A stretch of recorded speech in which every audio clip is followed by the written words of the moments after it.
Good morning and welcome to my kitchen. It's time for a new series. In this one, I'm going to be working with the delicious California prune. I have got 7 recipes for you. You're going to love them.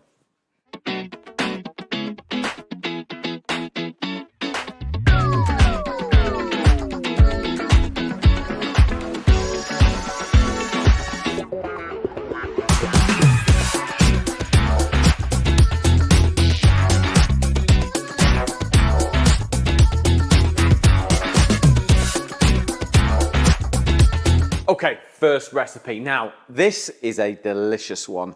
Emily and I made this the other day as a test because it was out there. It's a baklava, but savory. So we're going to flavour it up with California prunes, feta, halloumi, nuts, seeds, lemon. Oh, it is absolutely delicious. It's laced with honey, chili. Let's get started. Right.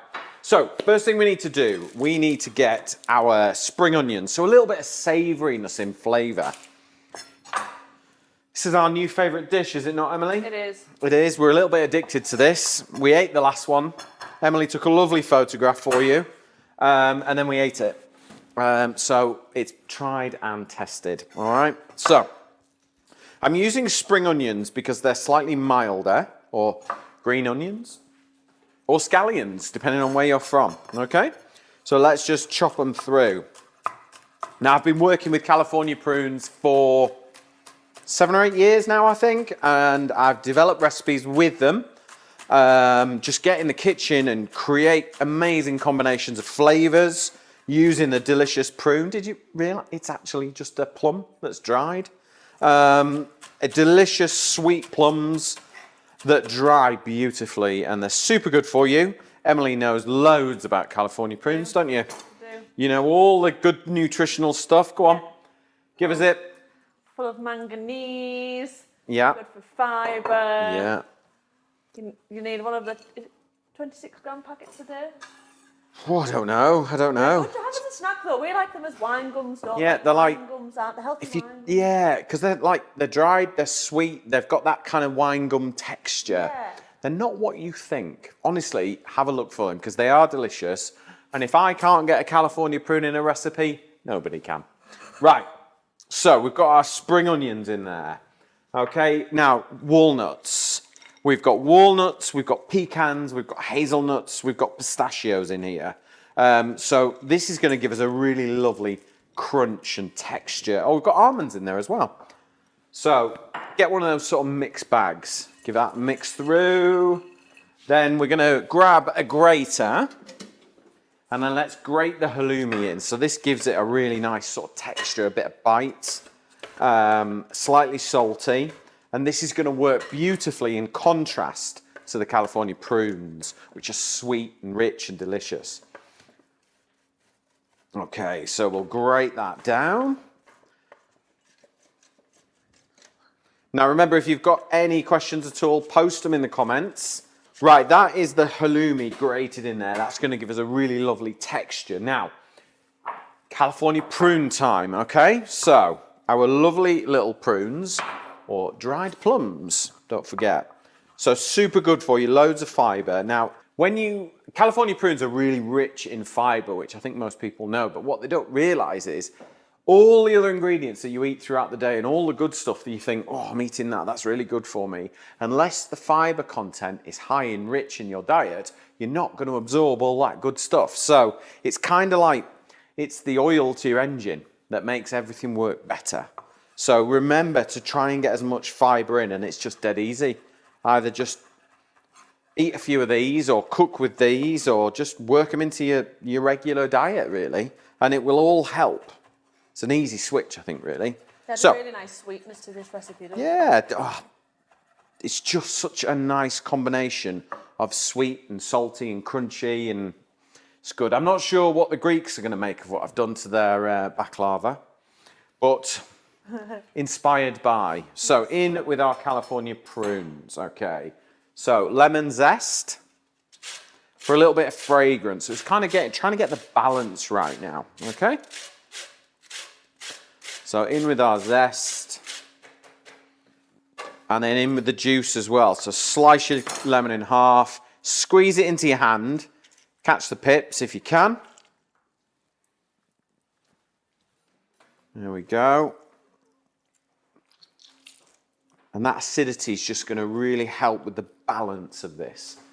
So all that kind of effort, that's what goes into this. Just give that a really nice good mix. So just mix all those together. We've got that lemon juice. It's just kind of like balancing everything out. Now, we've got a block of feta. So this is a sheep's milk cheese, and it just gives a sort of slight sourness. And again, it works in contrast. You just break it up. You don't need to chop it, nothing, because you're getting your hands in anyway and mixing all those flavors together. Okay? You could do this well in advance as well. Now, some of you might have noticed that we've got a new worktop in our kitchens. Have we not, Emily? We have. So we've gone black, we've gone granite. It looks amazing. We're so pleased with it. So we'll just mix all that together, right? We've got a couple more ingredients and then we're ready to build this. So I'm just going to go wash my hands.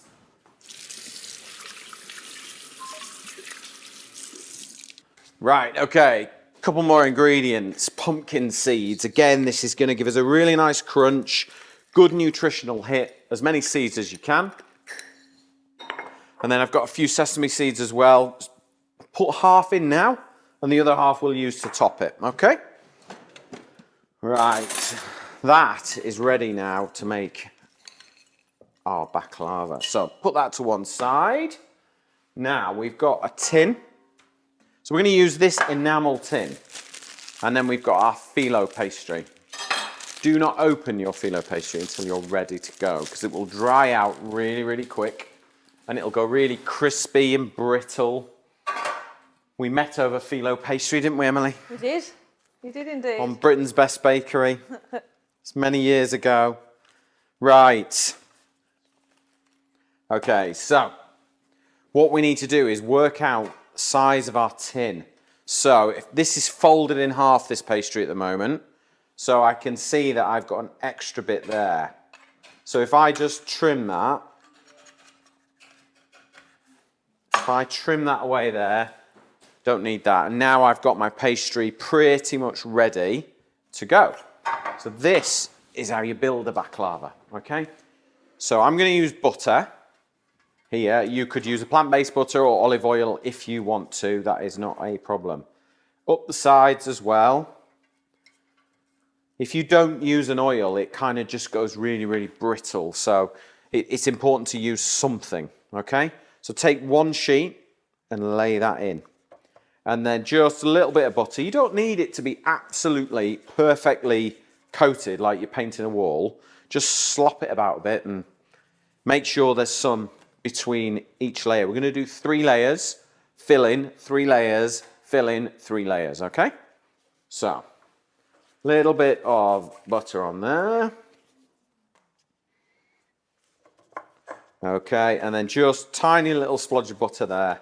And now onto our filling, okay? So make sure it's mixed really well. You don't need to pack it either, because you're going to do 3 layers, okay? Now, we made this the other day, didn't we? And I put honey in between, didn't I? You did, yeah. I did. And we decided that this is what's making it amazing, all right? Yeah, so it was just the sweetness. So just don't go mental. Just a little drizzle. And if you've got a squeezy bottle, it's good because you can just kind of get the squeeze, get the flow, and then just wiggle it about. Okay. Now on with a piece of puff pastry. Puff pastry. Now, on with my phyllo. So gently peel it away. Just lay it on there. Press it down, and that'll just level out the filling. And then on with a little bit of butter. Now, just coat that, and then on to the next one. So, is this a good one to kind of like have hot or cold? Yeah. Now, I thought this was good hot, and then I tried it yesterday cold, and it was even nicer. It is, and it's a really good sort of picnicky type thing. It'll work really, really well. Yeah, it is actually, isn't it? Yeah. Just bake a whole one and make a picnic. There we go. Right, some filling. Okay, this shouldn't take too long. Now, remember, if you want any of our recipes, check out our website, which is petersidwell.com. You can always find loads of stuff there. But you can also go to californiaprunes.net, where all our recipes that we create, so me, Emily, Carlos, we create all the recipes for them using their delicious products, and then we share the recipes with them. But there's loads of great ideas there. There's loads of information as well. So it's a good website to have a look at. So, a little bit more pastry on there. Lovely. Yeah, definitely a good picnicker, this. Something different from a sandwich. Do you know what I mean? Yeah. It's like, and it'll hold together and it'll cut easy. And I'm going to show you how to cut it before we cook it as well. So it's actually pre-portioned, which works really well. But you just got to remember to work nice and quick with your phyllo because it does dry out pretty quickly. So make sure your butter's melted, you know, it's all cut ready. Eh? You're all prepped. Yeah, all prepped up. Planning and preparation prevents poor performance, my dad would say. Wouldn't you, Dad? Or a version of that. Okay, so in we go.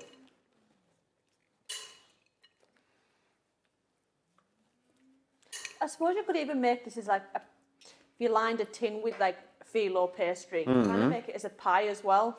Yeah. Because it's just, Yeah, I mean, it's just, yeah, you could fill it as a pie. You know, you could take this filling and make a quiche if you wanted to.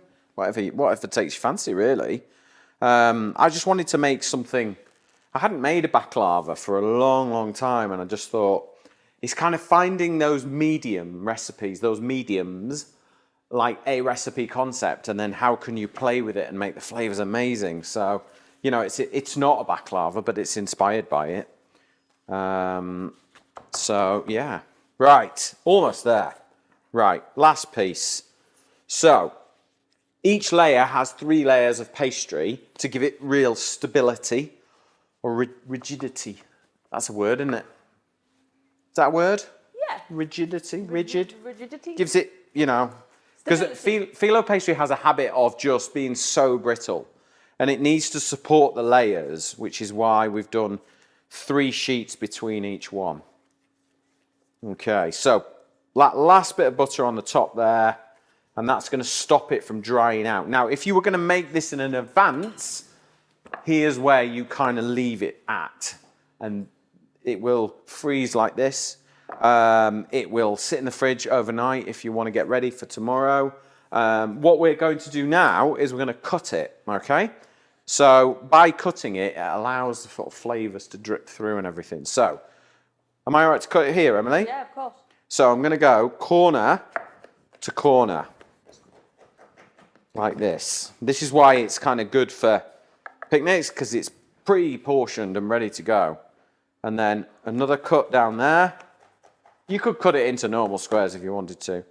I just thought diamonds would be quite nice.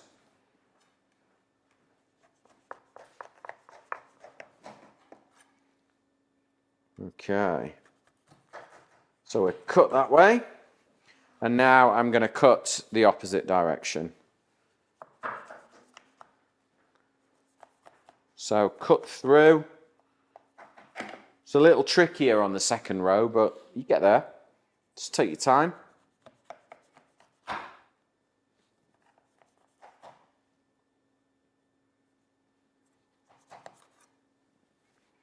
There we go.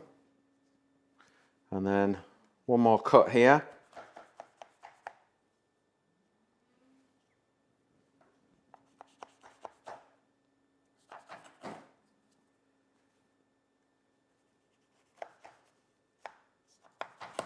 Right, so if any of them move, just put them back.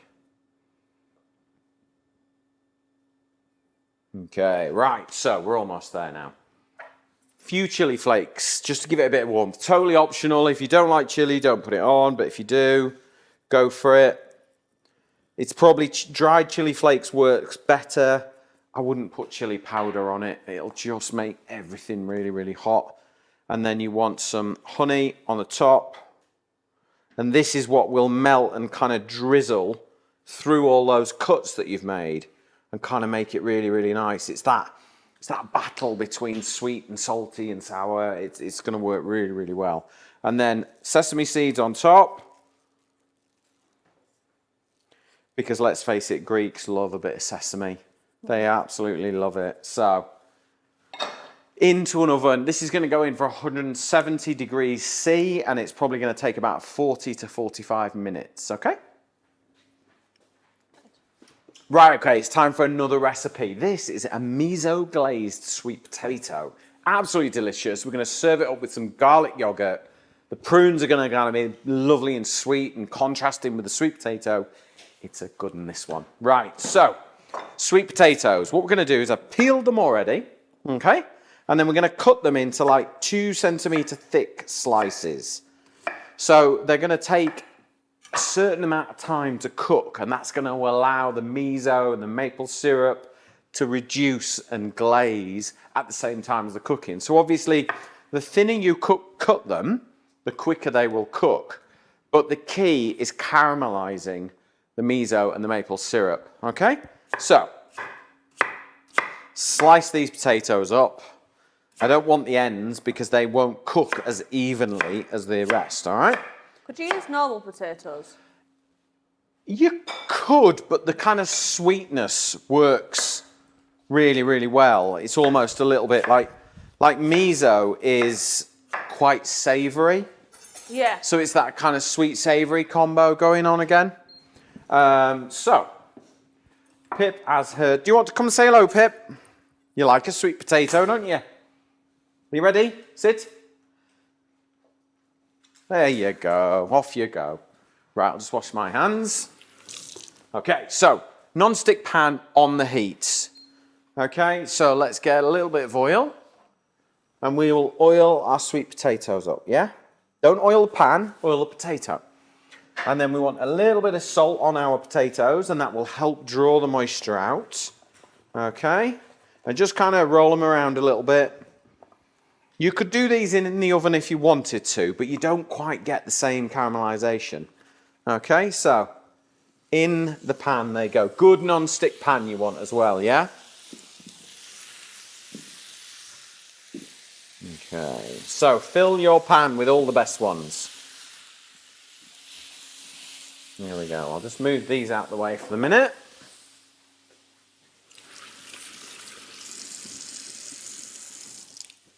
Okay, so I've got this on full heat at the minute because what I'm trying to get is that lovely sear.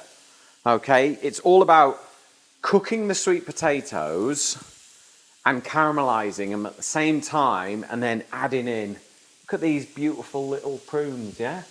They're lovely. And they're chewy and they're kind of, Not one?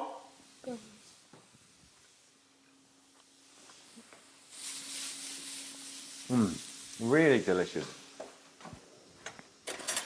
Okay. I think it's good because they're delicious, but they're good for you. And things that are really, really good for you are always delicious, aren't they? Let's be honest. Right, okay. So these are just starting. You see how they're starting to catch like that, Emily? Yeah. Yeah, that's good. That's what we want, okay? So, we've done full heat for a minute. Let's turn them down to medium heat. Now, let's talk miso. Do you use miso much? A little bit. Yeah, so it's like fermented soya bean. So it's like a paste, and it's made out of soya bean, and it's been fermented, so it's like salty. Okay, so it's like a seasoning. Then we've got maple syrup, okay? So this can be vegan or plant-based if you want it to be. You could use honey, that's fine. It depends on what's important to you. Okay, so let's get it all mixed together.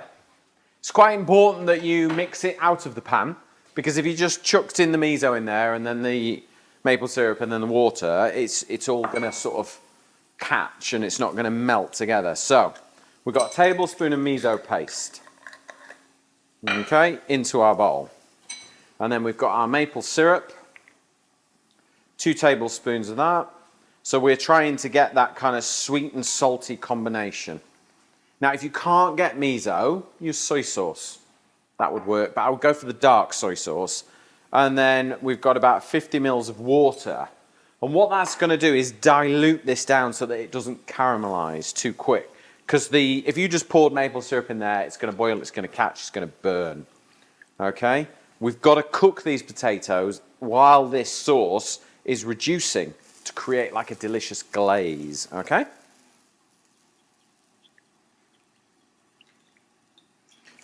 Right, so once it's gone in, I'm just going to pour this in. All right? And then give your pan a good shake, because we need that liquid to get underneath the sweet potato. All right, so nice shake. Just keep it moving for a few seconds so that you know that it's caught underneath. Yeah, that's right. Good. You see how that one's caught lovely? That's going to give us that lovely rich colour. Okay? Okay, so you can see the sweet potatoes, they're just cooking down. Now, if I turn these over, look how they're just catching, and that's going to give us a really, really lovely flavour. That's the maple syrup that's reduced down and caramelised. So you've got the sweet potato, and you've got the savoury miso in there, okay? And this is perfect for our California prunes, all right?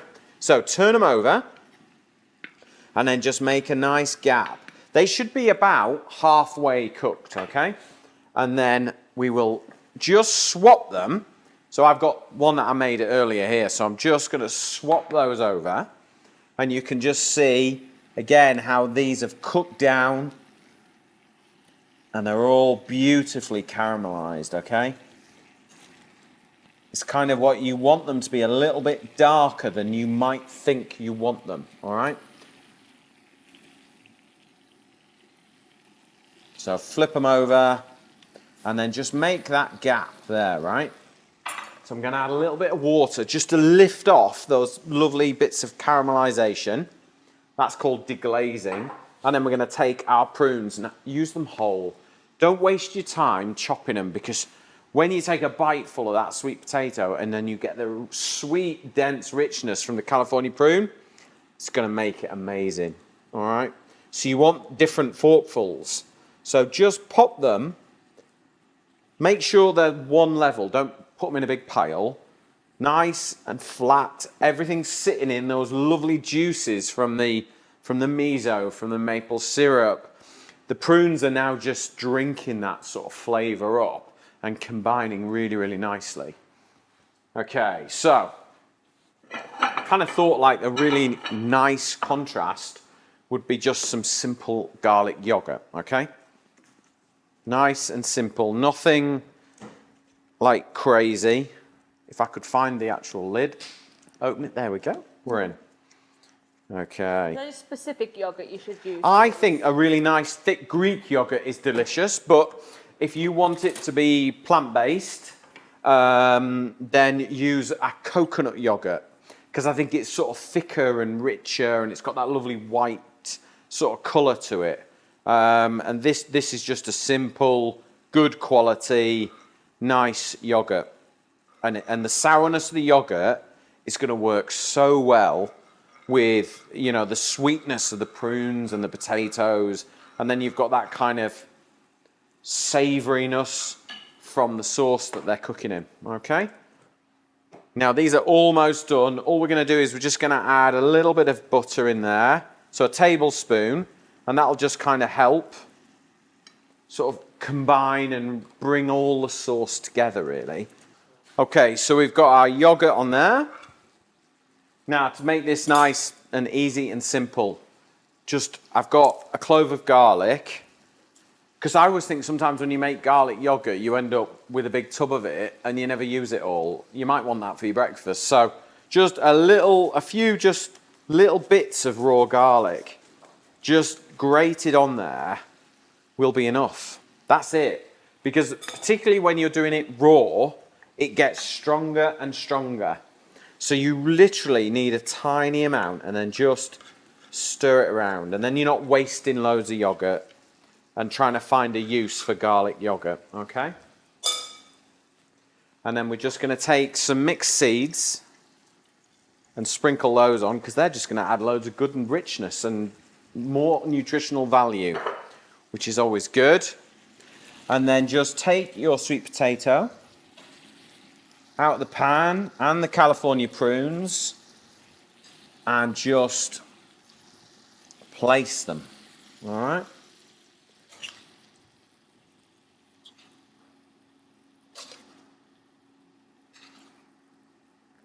They've almost become sort of a little bit meaty, the potatoes.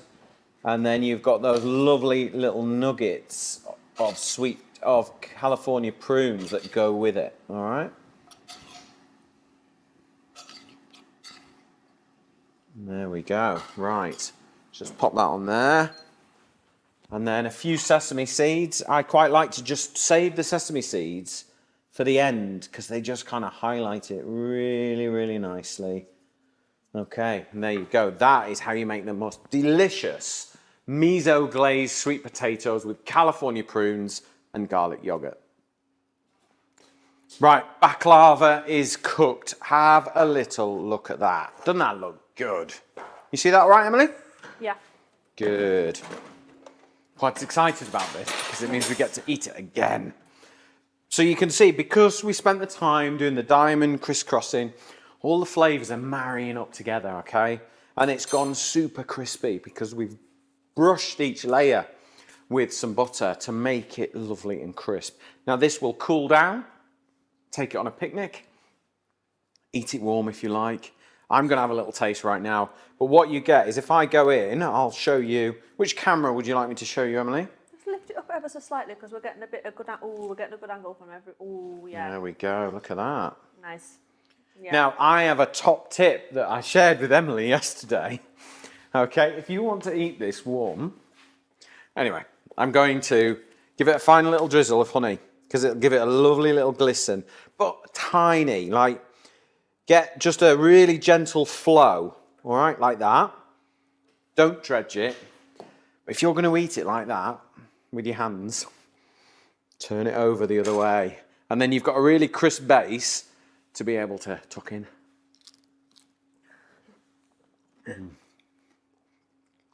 That is such a good tip.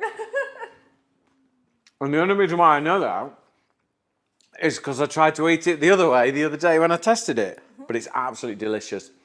The California prunes with the sour feta cheese and the halloumi and the crunch of the nuts, and then that pastry and with honey and chili, it's just amazing. That is one of my favourite recipes of 2024 so far. A savoury baklava with feta, halloumi, nuts, seeds, California prunes. It's absolutely delicious. If you want the recipe, go to californiaprunes.net. You can get it there, or go to my website, petersidwell.com. Thank you very much for watching. I'm going to eat this.